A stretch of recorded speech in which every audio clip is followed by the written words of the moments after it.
File amendment number 4 here. Fitchy, you're recognized. Give us the amendment number, please. I believe it's 015341, Mr. Chairman. You're recognized.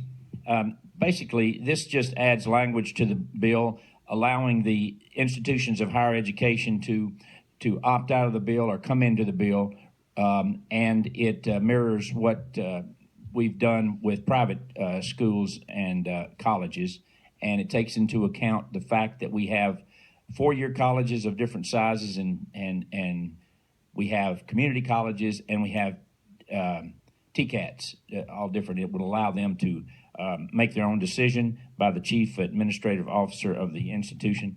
Mr. Chairman, I move adoption. You have heard the amendment. Need a motion, and I've got a motion in a second. I need a motion in a second on the amendment. We've got a motion in a second. All right. Any discussion on the amendment? Rosina White, you're recognized. Yes, Chairman, I'd like to ask a question. Can we go into recess, or maybe it should be on the bill? Before we pass this amendment, I'd like to ask a question. You want to go out of session and recess? Yes. Chairman White, we're out of session and recess. Who do you want to speak? I would like to ask the representative of the NRA to come up. I've got a question. We have TBR here too, Mr. Chairman, if necessary.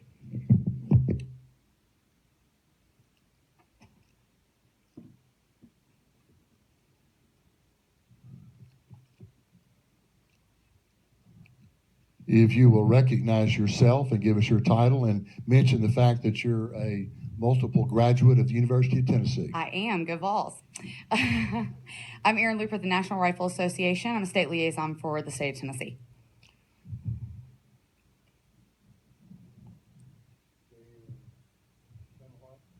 Chairman White, you're recognized. Thank you. No, my question, we had a hallway conversation about this amendment just briefly as we were running around. And you said the NRA, you were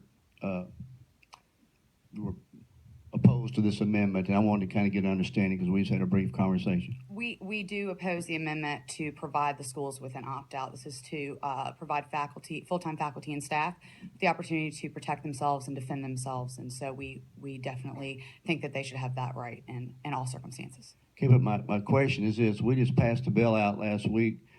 We let the private schools opt out, but yet we don't want to let the public schools opt out. So what, was there no objection to the private schools in that bill we just passed out last week? For the K through 12? No, for all public, higher education. I think it was it may have been Representative Goins' bill. Yes. No, we didn't have an opposition to them. How come? But on this one we do. How come? Because to be honest, I don't think that many of the public institutions would opt in to do this. And we think that it essentially negates the purpose of this bill. And it would, by putting it in the hands of the board of directors or any other governing body of the public institution, it would completely essentially gut what the legislative intent of this bill is to do. Okay.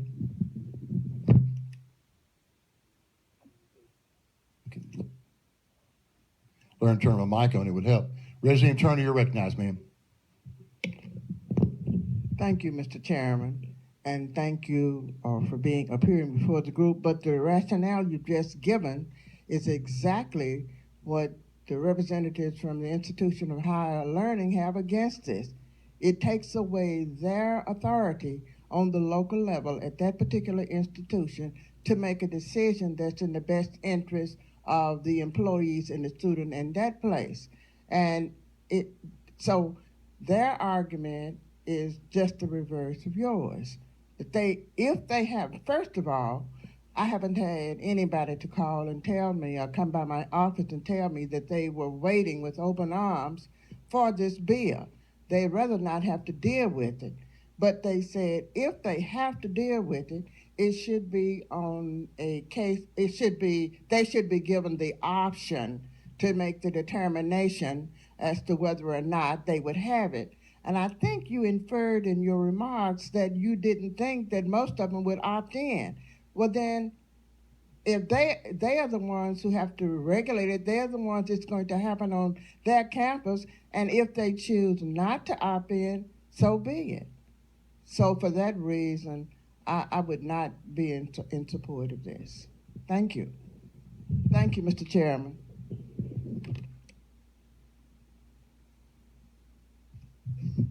Further questions for the NRA representative? I'm sorry, Representative Dunlap, you're recognized. And maybe you've already answered this, and I just want to follow through because I voted for Representative Goins' bill for the private institutions and for it to be permissive.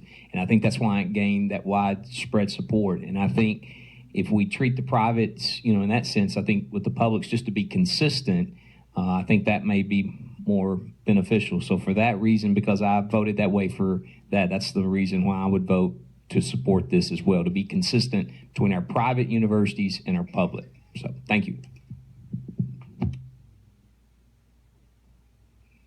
Any further questions? And while we're with this particular speaker, any further questions? We appreciate you being a UT graduate. Thank you.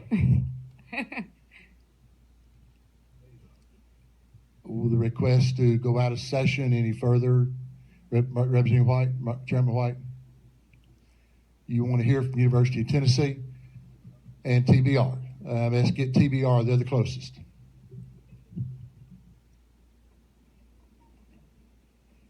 We have 46 institutions. We're always the closest. Ginger Hauser, Tennessee Board of Regents, we support the amendment, and really Representative Dunlap sort of explained why. We think that it is the right thing to do, that our presidents and directors know their campus, and there is a big difference between a TCAT and Crump and University of Memphis. And they know best in their staffing capacity and the amount of ability they can secure campus, and we think that treating the privates and the publics is the right way to go, and therefore we support the amendment, and I'm here for any questions that you may have. Questions? Seeing none. Thank you, ma'am. University of Tennessee.